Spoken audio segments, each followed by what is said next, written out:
আমরা এখন আছি নালিকুলের দক্ষিণ কুলগ্রামে। আমরা একজন শিক্ষককে পেয়েছি যিনি দীর্ঘদিন নৃত্যের সঙ্গে জড়িয়ে আছেন। শুধু তাই নয়, নৃত্যকে ভালোবেসে তার ছাত্রছাত্রীদের উদ্দেশ্যে বহু কিছু তথ্য দিয়ে থাকেন, নৃত্য শেখার জন্য, বলার জন্য, ভবিষ্যতের জন্য বলে থাকেন। এবং চন্দন পাত্র মহাশয় শিক্ষক, ওনার জীবনে নৃত্য কিভাবে জড়িয়ে পড়লো বা নৃত্যের সঙ্গে কিভাবে জড়িয়ে পড়লেন সেগুলোকে আমরা সংক্ষেপে শুনবো।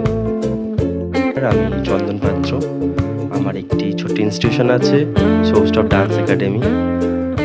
নাচটা প্রথম থেকে ভালো লাগতো, বাট আমি সেরকম সচ্ছল ফ্যামিলি থেকে উঠে আসিনি বলে বা কখনো নাচ করবো এরকম আশা ছিল না। ভালো লাগতো মনে মনে, মনের কোণে কোথাও একটা সুপ্ত ইচ্ছা বাসনা ছিল। হঠাৎ করে এটা প্রকাশ ঘটে আমার যখন আমি ক্লাস 5-এ পড়ি।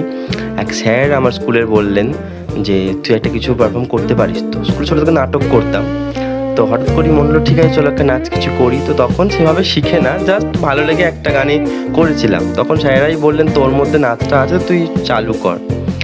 তো করতাম তখন কাছে এখানে একটা জায়গাতে। তো তারপর মনে হলো যে না, নাচটাকে নিয়ে একটু ভালো করে কিছু ভাবা আমার উচিত। তো তখন আমি গেলাম ফোন থেকেই, আমি ইউটিউব থেকে খুঁজে বের করেছিলাম আমার গুরু শ্রী দাবিন চট্টোপাধ্যায়। ওনার কাছে আমি প্রথম বেহালাতে গেলাম। তো তার আগে আমি এখানে গুরু শ্রী বসন হালদার মহাশয়ের তালিম করতাম। আর এখন আপাতত আমি ভরতনাট্যম যে প্রশিক্ষণ নিচ্ছি সেটা হচ্ছে আমার গুরুমা শ্রীমতী সুচিতা রামালিঙ্গম।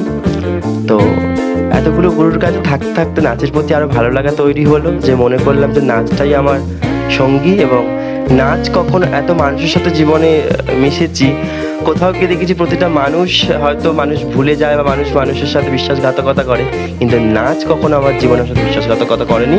উল্টে আমার জীবনে যতটুকু আমি যা পেয়েছি সবটুকুই হচ্ছে আমারই নাচ থেকে। নাচের জন্যই আজকে আমার সমস্ত কিছু, এবং নাচই আমার সব। আপনি কোথায় কোথায় ক্লাস করেন বর্তমানে? বর্তমানে আমার বাড়ি দক্ষিণকুলে, আমার নিজের বাড়িতে ক্লাস হয়। হরিপাল বিবেকানন্দ কলেজের পাশেই একটা ক্লাস হয়। বেগমপুরে তৃষা সমবায় একটা ক্লাস হয়।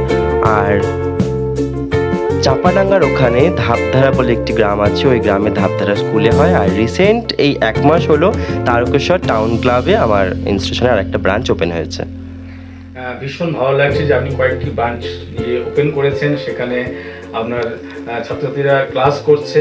নিশ্চয়ই তারা ভবিষ্যতে অনেক কিছু আপনার থেকে পাবে। আপনি যা চেষ্টা করছেন আগামী দিনে হয়তো আরো কিছু ভালো কিছু দেওয়ার। অবশ্যই আপনাকে আমি একটা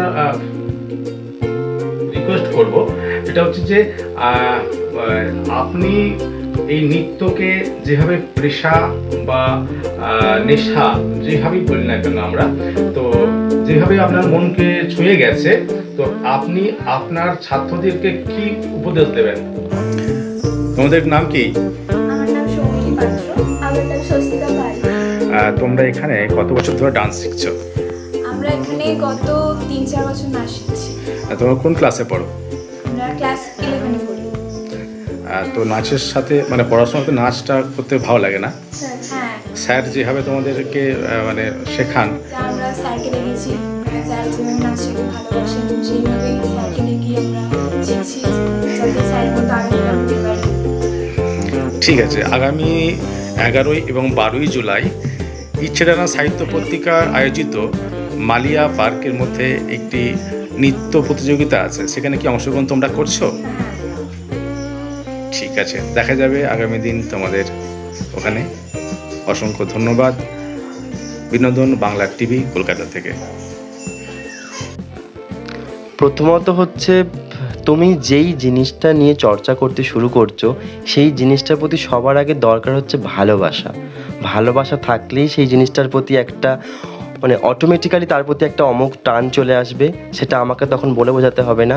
তুমি শুধু নাচ না, যে কোনো সাবজেক্ট তুমি যখন যেটা নিয়ে তুমি করবে সেইটার প্রতি একদম ডুবে যাও এবং সেটার মধ্যে নিজেকে একদম প্রবেশ করাও, তাহলেই সেই জিনিসটার প্রতি তোমার একটা সুন্দর একটা নৃত্যশৈলী বা কলা তৈরি হবে। আর আরেকটা বিষয় হলো, নাচ হচ্ছে একটা আর্ট, আমার স্কুলের নামটা সৌষ্ঠব, তো সৌষ্ঠব মানে হচ্ছে একটা গঠনগত একটা সৌন্দর্য। তো নাচ মানে হচ্ছে আর্ট, এটা করতে গেলে প্রচুর অধ্যবসায় দরকার। তা এখনকার যেটা হয়ে গেছে এই ইউটিউবের বা সোশ্যাল মিডিয়ার জামানাতে সবাই মনে করে যে ঠিক আছে চলো সোশ্যাল মিডিয়া থেকে নাচ তুলে করে নিলাম, এটা তো কোনো শেখা না। শিখতে গেলে কোনো ভালো একটা গুরুর কাছে অবশ্যই যাওয়া উচিত এবং সেখান থেকে একটা সুন্দর তালিম নেওয়া উচিত, তাহলেই আমার মনে হয় সেটার একটা পরিপূর্ণতা পাওয়া যাবে। আগামী 11 এবং 12ই জুলাই মালিয়াতে একটি সংস্থা নৃত্যের এবং সঙ্গীত অঙ্কনের প্রতিযোগিতা রেখেছে। সেখানে সমস্ত এলাকার যারা গুণীজন আছেন তাদের সম্বর্ধনা দেয়া হবে এবং সেই বিষয়ে বর্তমানে তো গ্রাম বাংলা থেকে সংস্কৃতি প্রায় উঠেই গেছে এবং আপনি এই উদ্দেশ্যে কি বলতে চাইছেন বা আপনি কিছু বলুন এই বিষয়টা নিয়ে। অবশ্যই সাধুবাদ জানাই এই সংস্থাকে, কারণ যেটা হচ্ছে এখনকার এটার জন্য অবশ্যই দায়ী সোশ্যাল মিডিয়া, কারণ সোশ্যাল মিডিয়াতে সব কিছু আমরা না চাইতেই পেয়ে যাচ্ছি, যার ফলে ওই মঞ্চের সামনে বসে আমরা যারা পারফর্মার, যারা আমরা শিল্পী, তাদের যে অনুষ্ঠান দেখবো এই ধৈর্যটুকু মানুষ আস্তে আস্তে হারিয়ে যাচ্ছে। তার কারণ হচ্ছে সোশ্যাল মিডিয়া। অবশ্যই না দোষারোপ করছি না, সোশ্যাল মিডিয়ার যেমন একদিকে সুফল আছে, তার থেকে আমরা অনেক কিছু জানতে পারি, তার কুফলটাও পাচ্ছি। তো সেই জন্য বলবো এই সমস্ত সংস্থারা যারা এইসব অর্গানাইজ করছেন তাদেরকে সাধুবাদ, কারণ এগুলো অবশ্যই দরকার। না হলে আমাদের যারা নিউ কামার যারা তৈরি হচ্ছে এখনও, যারা এই নতুন ছোটো ছোটো আর্টিস্ট বা শিল্পী তৈরি হচ্ছে, পরবর্তীকালে তারা তো একটা জায়গায় যাবে, তো তার জন্য অবশ্যই দরকার হচ্ছে একটা প্ল্যাটফর্ম।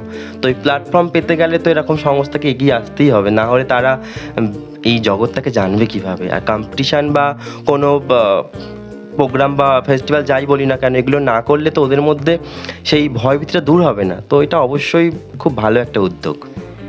ইচ্ছেটন সাহিত্য পত্রিকা এই সংগঠন দীর্ঘদিন ধরেই সাহিত্যের সঙ্গে যুক্ত এবং মালিয়াতে এবার নতুনভাবে তৈরি নতুন করে একটা সংগঠন তৈরি করতে চাইছে, যেখানে সমস্ত শিল্পীরা এলাকা, বিশেষ করে হরিপাল থেকে শুরু করে সিঙ্গুর থেকে ধনিয়াখালী থেকে সমস্ত এলাকার শিল্পীদেরকে একটা ছত্রছায়া দিয়ে যাচ্ছে এবং আগামী দিন আরও কিছু বড় করার একটা পরিকল্পনা করেছে। সে বিষয়ে আপনার কি মত? খুব ভালো উদ্যোগ, কারণ আমরা যে হরিপাল, আমাদের হরিপাল ব্লক, এখানে প্রচুর শিল্পী মানুষ আছে বহু পুরনো দিন থেকে। আমি যখন ছোট তখন থেকে দেখে আসছি, আজও দেখছি, ভবিষ্যতেও নিশ্চয়ই থাকবে। আমাদের হরিপাল এলাকার মধ্যে প্রচুর শিল্পী আছে এবং এই শিল্পীদের নিয়ে যদি একটা সত্যি একই ছাদের তলায় কিছু করা যেতে পারে খুব ভালো, কারণ প্রতিটা শিল্পী যখন একটা জায়গায় জমায়েত হয় তখন সেখানে নিশ্চয়ই ভালো কিছু আশা করতেই পারি আমরা। অসংখ্য ধন্যবাদ আপনাকে আমাদের বিনোদন বাংলা টিভি কলকাতা থেকে। আপনার ভবিষ্যৎ আরো উজ্জ্বল হোক, আগামী দিন আরো বড় কিছু আমরা আশা করব, দেখতে পাবো, এটুকু কামনা করি ঈশ্বরের। অসংখ্য ধন্যবাদ আপনাদেরকেও।